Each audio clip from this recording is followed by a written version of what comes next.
Hello, everyone, and welcome again to another Teacher Joseph podcast. Well, we're going to talk about how to deal with the speaking part of the IELTS today.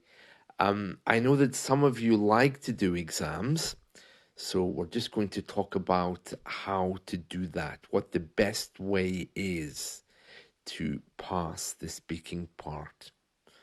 The IELTS exam in the speaking part, as you all know, there's three parts. The first asks you very general questions which require fairly short answers, but there's still room to get comparatives in there. So if they say, how did you get here today? You could say, well, compared to yesterday, the weather's nicer today, so I came by foot. Remember, this is your big chance to show them the best of your English, and you can only show them the best of your English if you really use different tenses, different idioms, and different bits of speaking. Okay, so in the first part of the IELTS, to give just straight answers, how did you get here today? By foot. You're not really showing them the best of your English.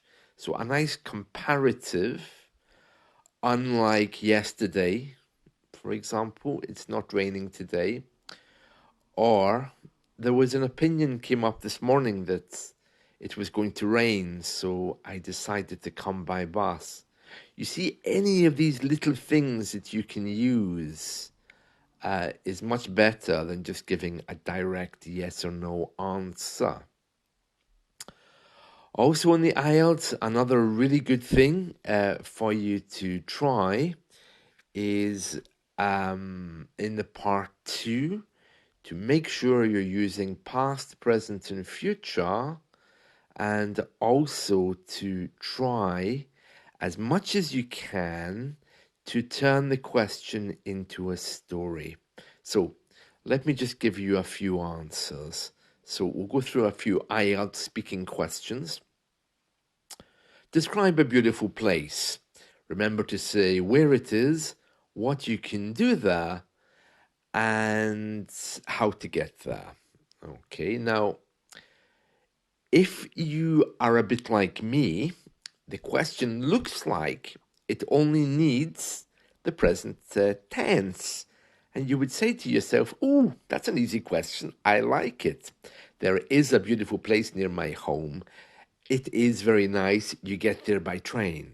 Okay, now that answer isn't going to get you very far because you're only showing them the present tense. You have to turn this into a story in order to use the best of your grammar. So let me explain. A better answer would be, well, my grandmother was visiting me yesterday and we decided to go for a walk. We discovered a really beautiful place which is quite close to where I live. Compared to other places, it was very colourful and green. My grandfather said he didn't like it very much, but my grandmother loved it.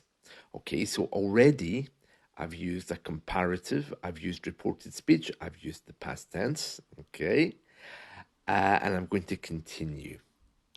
There were boats with lots of little children playing there. I don't particularly like children, but my grandmother was very happy to sit and watch them. We actually went there by foot, and if I get the chance to go there again, perhaps I'll take the bus because the weather where I'm living isn't quite so nice. And I've used a conditional there as well. And then you can use the passive voice if you talk more about things that people like to do there. It is better to go there by tram, for example, because the tram stops right outside. And There was a sign which was put up by the organizers, again, more passive voice, which said, "Be careful of the birds," but we didn't have any trouble there. Okay, and then you can describe how it makes you feel as a way to get more adjectives to describe the place.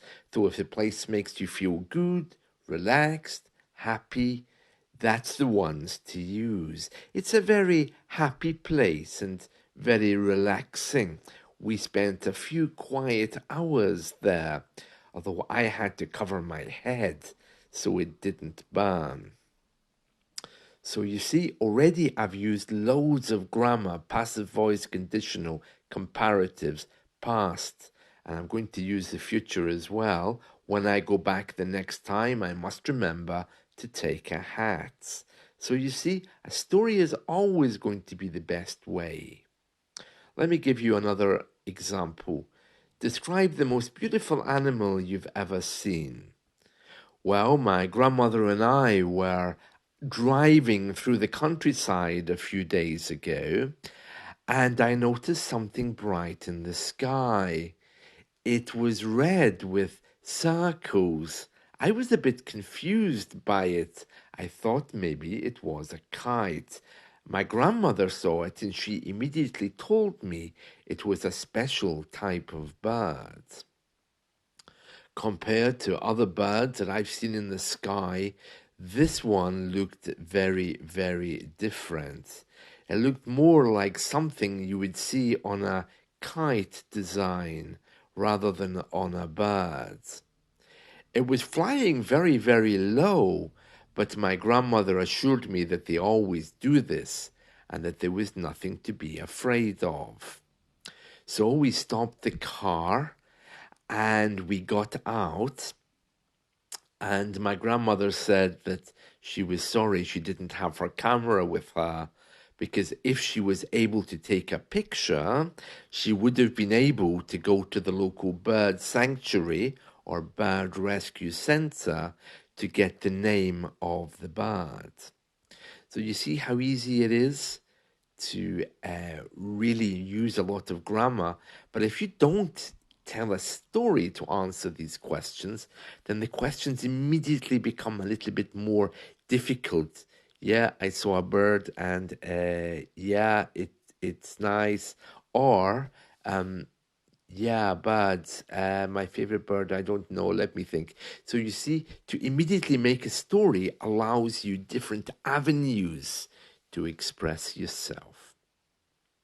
To use an idiom would be very, very good as well. If you're describing beautiful places, you could say something like, "Well, my grandfather said that there's nothing quite like it."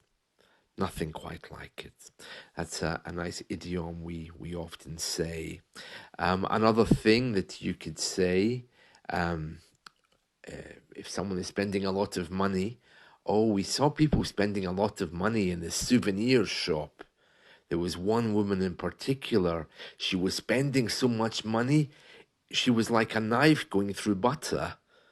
You know, when you take the butter to put on your toast in the morning. That's a nice idiom as well. So that's it from me. I hope you've enjoyed this. Let's talk again soon, and good luck with the IELTS if you're doing it. Bye.